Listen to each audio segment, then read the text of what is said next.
প্রিয় বন্ধুরা, আজকে আমি আপনাদের জন্য নিয়ে এসেছি একদমই সস্তা বা যেই মাছ আমরা একদমই পছন্দ করি না সেই মাছের রেসিপি কারফু মাছ। বিসমিল্লাহির রহমানির রহিম। আসসালামু আলাইকুম বন্ধুরা, কেমন আছেন? আশা করি ভালো আছেন। আমিও ভালো আছি।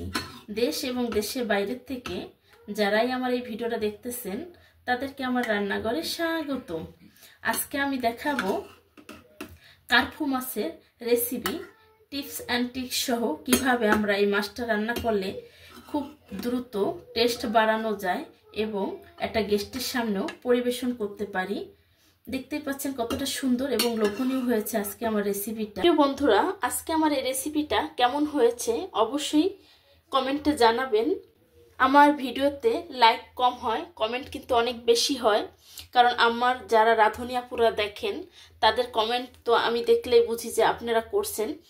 আমি আমার খাবারটার সামনে আমি এভাবে বলতাম না, তো এই খাবার সামনে রেখে বলতেছি, আমি কোনো একটা ব্যক্তির ভিডিও লাইক ছাড়া আমি দেখি না আপু, কারণ ভিডিও দেখার শুরুতেই লাইকের কাছে অটোমেটিক হাত চলে যায়। তো এখানে লাইক না দেওয়ার কিচ্ছু নাই, অবশ্যই আপনারা প্লিজ একটা লাইক দিয়ে ভিডিওটা দেখা শুরু করবেন। চলুন বন্ধুরা, দেখে নেওয়া যাক কী কী উপকরণ লাগতেছে আজকে আমার এই সিম্পল মাছের রেসিপিতে। চলে এসেছি মূল পর্বে। আগে প্যানে কিছু তেল দিয়ে নেব। এখানে এই মাছটা অনেকেই পছন্দ করে না, এটা কিন্তু কারফু মাছ। আমি খুব সুন্দর করে লবণ লেবু দিয়ে খেঁচে ধুয়ে নিয়েছি। তো এই মাছটা আমি কিভাবে রান্না করব সেটাই শেয়ার করব। এভাবে রান্না করলে সবাই পছন্দ করবেন। আর এই মাছটা ভিতরে এরকম তেলের ছড়া হয়, তো এটা আমার খুবই প্রিয়, খুবই মাছের থেকে বেশি। তো এটা আমি নিয়ে নিয়েছি। এখন একসাথে লবণ হলুদ মাখিয়ে নেব। আমি একসাথেই এটা ভুনা করব টমেটো দিয়ে। দিয়ে দিলাম লবণের পর মরিচের গুঁড়া, দিয়ে দিচ্ছি হলুদের গুঁড়া। এই পর্যায়ে মাছটা খুব সুন্দর করে মাখিয়ে নেব তেল সহ। ঠিক আছে, মাছটা মাখানো। এখন আমি কিভাবে মাছটা দিচ্ছি, এখন এই মাছের যে খালি গ্যাপটা আছে সেই গ্যাপটার ভিতরে আমি আবার, তো আমি যদি এভাবে করে দেই সেই ক্ষেত্রে কিন্তু এটা অনেক শক্ত স্ট্রং থাকার চেষ্টা করবে।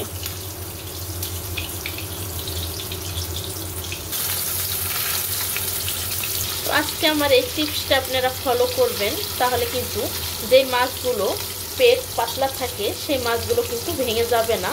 আবার যদি আপনারা ফিলিংসটা এভাবে বসিয়ে দেন। এই পর্যায়ে দেখি উল্টে দেব। দেখতে পাচ্ছেন মাছটা কিন্তু ভাঙার চান্স নাই এখন আর। এভাবে করে উল্টে পাল্টিয়ে ভেজে নেব। মাছগুলো ভেজে উঠিয়ে নিয়েছি অফ ক্যামেরায়। আর একটু তেল দিয়ে নেব।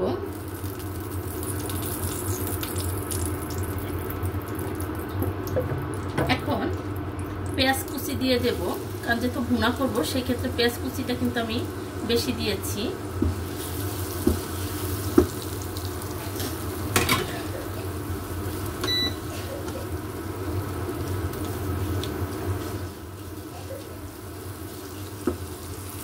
পেঁয়াজটা ভাজা হয়ে গেছে। এই পর্যায়ে মশলা দিয়ে দেব।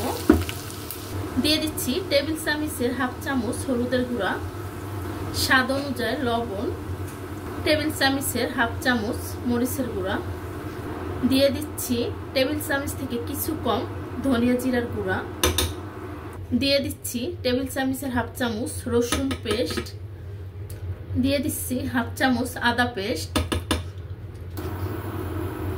সামান্য পানি দিয়ে দেব, দিয়ে কষিয়ে নেব।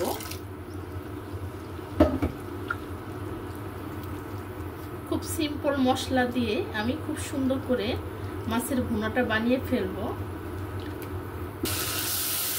হয়ে যাচ্ছে খুব সুন্দর করে এটাকে কষিয়ে আমি আবার পানি দিয়ে কষিয়ে নিয়েছি। কারণ মশলাটা দেখে বোঝা যাচ্ছে কিন্তু যে কিরকম কষানো হয়েছে।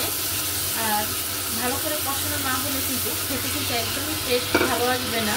দিয়ে দিলাম টমেটো। টমেটোটাকে কিছুক্ষণ কষিয়ে নেব, তবে পানি বের হবে। তো পানিটা পুরো শুকানো যাবে না, শুকাতে শুকাতে টমেটোটা গলে যাবে, তাহলে একদমই তো আমি এটাকে কিছুক্ষণ নেড়ে ছেড়ে কষিয়ে তারপরে মাছটা দিয়ে দেব। তার আগে ঝোল দিয়ে নেব।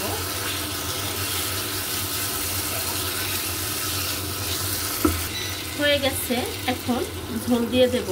আমি অনেক ঝোল দেব না, যেহেতু আমি মাছটা ভুনা ভুনা নামাবো, আর ভুনা নামাইলে সেই ক্ষেত্রে অনেক ঝোল দিলে শুকাতেও দেরি লাগবে এবং ঝোল শুকাতে শুকাতে টেস্টটা একদমই চলে যাবে। এখন বলক আসা পর্যন্ত অপেক্ষা। একদমই বলক চলে এসেছে।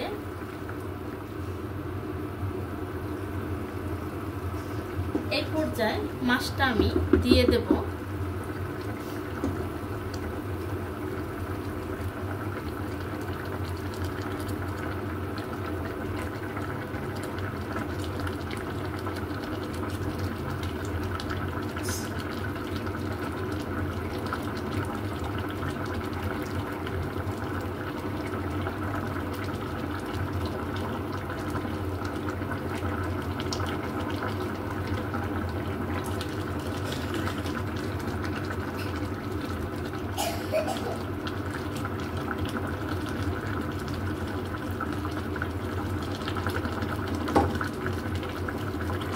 এখন ঢেকে দেব, 10 মিনিটের মতো ঢেকে রাখবো। এই পর্যায়ে দেখে নেব, দিয়ে দিচ্ছি ভাজা জিরার গুঁড়া। প্রিয় বন্ধুরা, টিপস অ্যান্ড ট্রিক্স সহ আমার এই মাছের রেসিপিটা কেমন হয়েছে অবশ্যই কমেন্টে জানাবেন।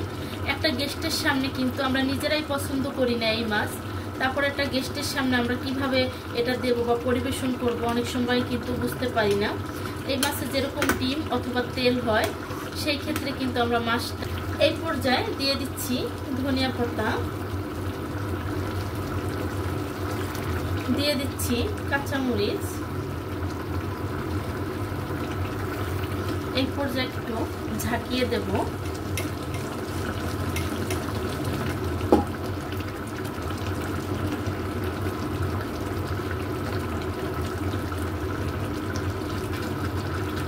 প্রিয় বন্ধুরা, আজকের রেসিপিটা যদি আমার ভালো লেগে থাকে অবশ্যই লাইক কমেন্ট শেয়ার করবেন, সাবস্ক্রাইব করে দিয়ে আমার পাশে থাকবেন।